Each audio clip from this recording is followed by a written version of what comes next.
Yeah, yeah, okay. Once in a while we can get a real scripture in our hymnals. So. What do you do with a story that Jesus used as a teachable moment and over the centuries has become a cliche? Today's story is a challenge by a religious scribe who has that the story has been so reduced that when we hear of a stranger who is reaching out and helping someone, we use the term, oh, that guy's a good Samaritan, or that lady has been a good Samaritan. The Good Samaritan, as a descriptive phrase, talks about being nice, kind, and helpful to someone who is in need.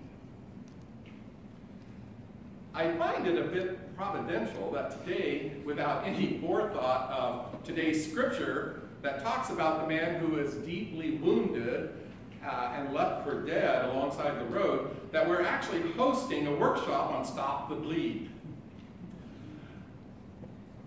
Do you know that a person who is bleeding can actually bleed out within 5 minutes and cause death?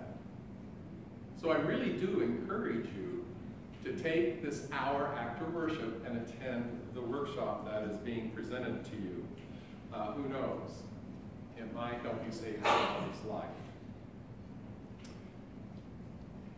This morning's parable goes deeper than the cliche. It is a story about rules and regulations that we use to create boundaries, and how we try so hard to justify what our boundaries are. Like the scribe, we know what is expected of us, both by society and for those of us who say we believe in a God. We understand what God's boundaries are as well. So I kind of want to reread this story, the setup part of the story, and not talk about the actual story itself. Just as a little different mind frame. A religious scholar stood before Jesus in order to test Jesus' doctrine. He poses this question: Teacher, what's required? What requirement must I fulfill if I want to live forever in heaven? And Jesus replied, well, what do you read in the laws of Moses? The religious man answers, it states, you must love the Lord your God with all of your heart and all of your passion, all of your energy, and with all of your thought. And you must love your neighbor as well as you love yourself. And Jesus says, you know, that's correct. Now go and do exactly that and you will live. Wanting to justify himself, he questioned Jesus further, saying, but what do you mean by my neighbor? So after Jesus tells the story, he says, which one who saw the wounded man proved to be the true neighbor? The religious scholar responded, well, it's, as much as I hate to admit it, it's the one who demonstrated kindness and mercy. And Jesus says, yeah. Now you go and you must do the same as he.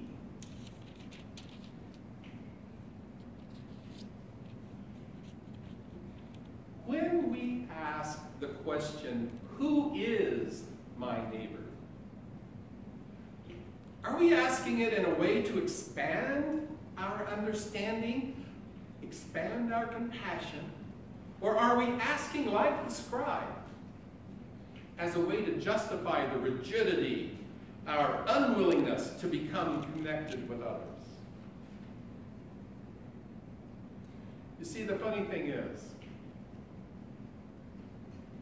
we tell ourselves that God's love is for everybody. But when we are challenged to live out that statement, when all of a sudden that reality comes into our backyard, how willing are we to recognize the log, as Jesus put it, that's in our own eye? The scribe who was testing Jesus' theology was confronted with his own understanding, his own theology of what the law says. And the lawyer finally states in simple terms, kindness is the true mark of neighbor, of being neighborly. So if kindness is the basic meaning of neighbor, the question we need to ask ourselves is, how good of a neighbor are we? How have we as a church acted out our kindness in just a square mile of this building? How willing have we been to go out and knock on doors and introduce ourselves and say, hey, we would love to have you come in and join our love fest? Or is that too much effort to put out?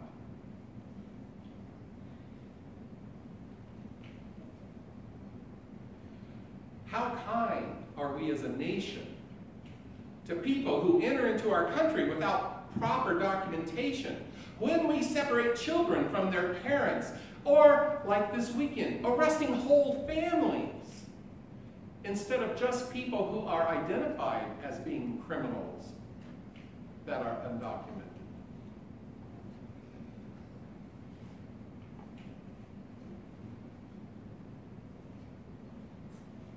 As a nation, are we being good Samaritans when we allow poverty, and I do mean poverty, my friends, to exist in our country, when we say, oh, it's too expensive, it's too massive of a problem for us to handle, when for 13 years we spent $80 billion a year fighting 2 wars?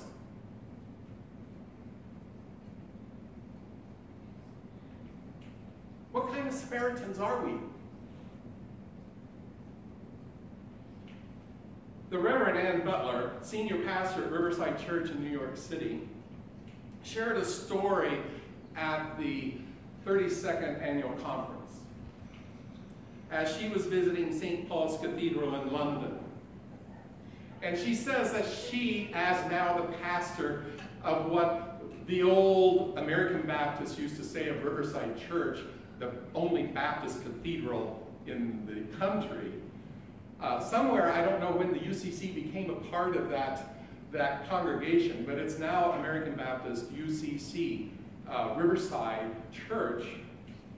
So as its senior pastor, she's now kind of enthralled about cathedrals. So while she was in London, she learned that St. Paul's Cathedral has an endowment totaling $8.3 billion. She recalls how Justin Welby, the Archbishop of Canterbury, in 2016 decided to take on Wonga, W-O-N-G-A, an English company whose business was built on making payday loans at exorbitant interest rates that were equaling 1,509% of what you borrowed. That was the APR. 1,509% interest to struggling, low-income people. The Archbishop, she says, convinced the church leaders to create a credit union to compete with Wonga. And they also were able to come together as a unit and persuade Parliament to set permissible interest rates. So basically to cap what an interest rate was. Wonga went bankrupt.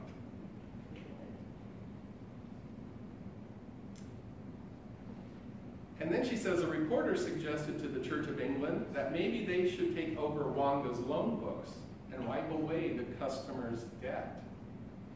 These people who were suffering at 1,509% interest rates. Reverend Butler mused, can you imagine the message of the church that it would be giving to people if the loans were forgiven and the burden of debt was lifted from the shoulders of those debtors? In other words, help stop the bleed of those who were being victimized by Wanga. Can you imagine the message that the church that represents compassion and of help would be giving to forgive those loans that were now a part of a defunct business? Because these debtors were still responsible, even though there was no one to make that direct payment to, that was being ciphered off into other businesses. Well, she said, the governors of the Church of England couldn't imagine it either. They said that they were the caretakers of the future church to make sure that there was a fund for a rainy day in case they needed it. The Church of England, she observed, did not believe enough in a new reality that was possible. Where is the kindness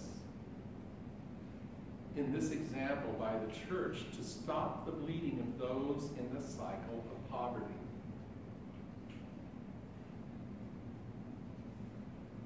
That's out there. So how do we bring it into our own personal lives?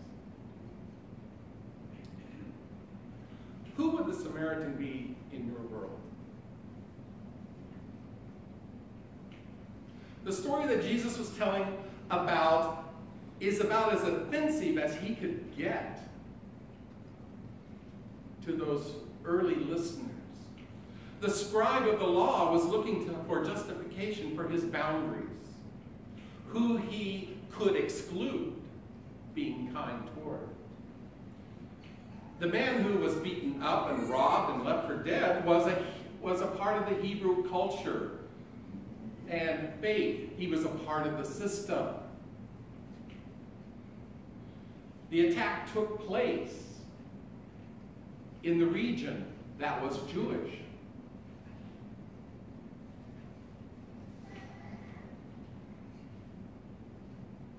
The man who was showing compassion and kindness was the foreigner in the land that he didn't belong in and was considered as an enemy, hated because of the different faith practices and beliefs that his culture had.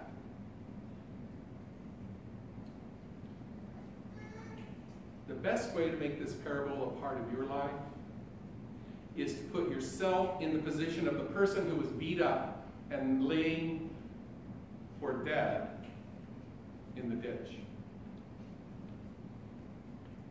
So with that perspective, let me ask you this question. At this very moment, who is the one person that you would have the most difficult time receiving help from? Who in your life would you rather die than have help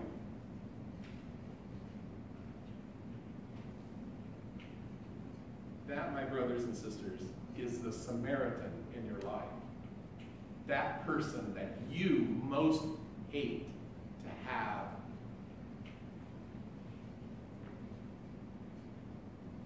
their kindness being given to you. You see, it's a story about who we see as includable into our circle. We are challenged to expand our compassion, our kindness, our mercy, our boundaries. We are asked to not just intellectualize on what we read about God's law, but to actually live that level of God's expectations. We are called to stop acting like children and to grow up and become responsible adults and work toward a world that shows mercy and compassion, of kindness, no matter what the cost is. We're called to stop the bleed of inhumanity toward humanity and start binding up those wounds of our neighbors.